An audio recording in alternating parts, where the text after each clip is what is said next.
Why does Israel uniquely face this proportionality attack? And I want to at the same time ask why the UN has more resolutions against Israel. You described Turkey and its what is it, annexation? Is that the word of occupation of northern Cyprus? No one seems to be bothered. Is it right? Natasha Hausdorff was saying that there's more resolutions against Israel than all the other countries in the world combined. Is that right? Yeah, I believe so. Yeah. Well, there's an old joke that I repeated recently in my column in The Spectator that the United Nations should have a football team. And somebody said, well, sure, but who are they playing? Israel, of course. Yeah, of course. The look at the UN Human Rights Council in Geneva, an utter asylum outbreak, if ever there was one. I think the Iranian revolutionary government once again recently got put in charge of the Women's Rights Commission. Shut up! Did that happen? Yeah, that stuff is always happening. Just the most ghastly, backward, anti-women, anti-minority countries on earth will routinely be put in charge of the sort of future of children project. I kid you not, everyone can look it up. There are just so many absurd examples. It's the norm at the Human Rights Council, and it's the norm at the UN in New York that horrible countries and horrible despotisms show up at the UN and defame Israel. But this is an old story. The famous 1975 UN resolution, Zionism is racism, which flat out wrong. Anti-Zionism, I believe, is a form of racism. But the 1975 Zionism is racism resolution, at which point the late great Democrat Senator Daniel Patrick Moynihan gave one of the speeches of his career. What a speech. You know it? He says, I stand before you and the world to say that what happened today is an abomination. And the United States of America will not abide by it and will not, it's a magnificent moment. People can look it up.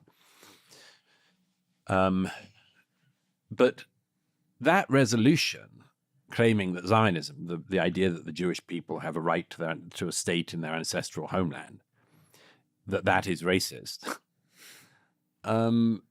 It was proposed, if I remember rightly, by Idi Amin, the wife-eater, among other things, which on a technical copy editing thing is one of the most pleasing things in my life. When I once described him as a wife-eater, I had a copy editor say, you must mean B, be beta. I wrote back, alas not. No, there's no B. But Idi Amin, irrespective of that lurid story, one of the most brutal despots of his time, a psychopath of a clear, famous, notorious level. Even people in 1975 knew that. They knew that Idi Amin was a ghoul and a mass murderer. And he proposes the resolution. And do you know who threw the drinks party to celebrate the passing of the resolution? Kurt Waldheim, formerly of the SA. Yeah. Gosh. One-time president of Austria. So we're in a... So you have an African warlord thug and a former Nazi celebrating the defamation of the Jewish state at the United Nations.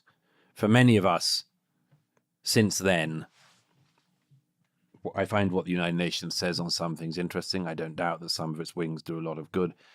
A lot of it is pernicious, evil. Is there anything we can do about that? About the UN? Well, yeah. The UN is the UN. I've come to the conclusion that, you could get out and set up something similar, but it'll always sort of go in a similar way. And there's a reason for that, as Kirkpatrick and Moynihan and others identified 40 years ago, which is that since most of the countries at the United Nations are not the same as, the democracies, or at least many of them are not, and there will always be a bias against the liberal democracies. You've got 50 of the OIC, the Organization of Islamic Cooperation, countries that always vote the way they do, always anti-Israel, always anti-Western, and you have all the totalitarianisms of the world, all the dictatorships. You have Vladimir Putin's dictatorship in Russia. You've got the Chinese Communist Party. So I've always thought that although the UN is a useful place to meet, people should not cite its judgments as being as if they were the judgment of God, because they're not. They are judgments by highly flawed, often wicked actors.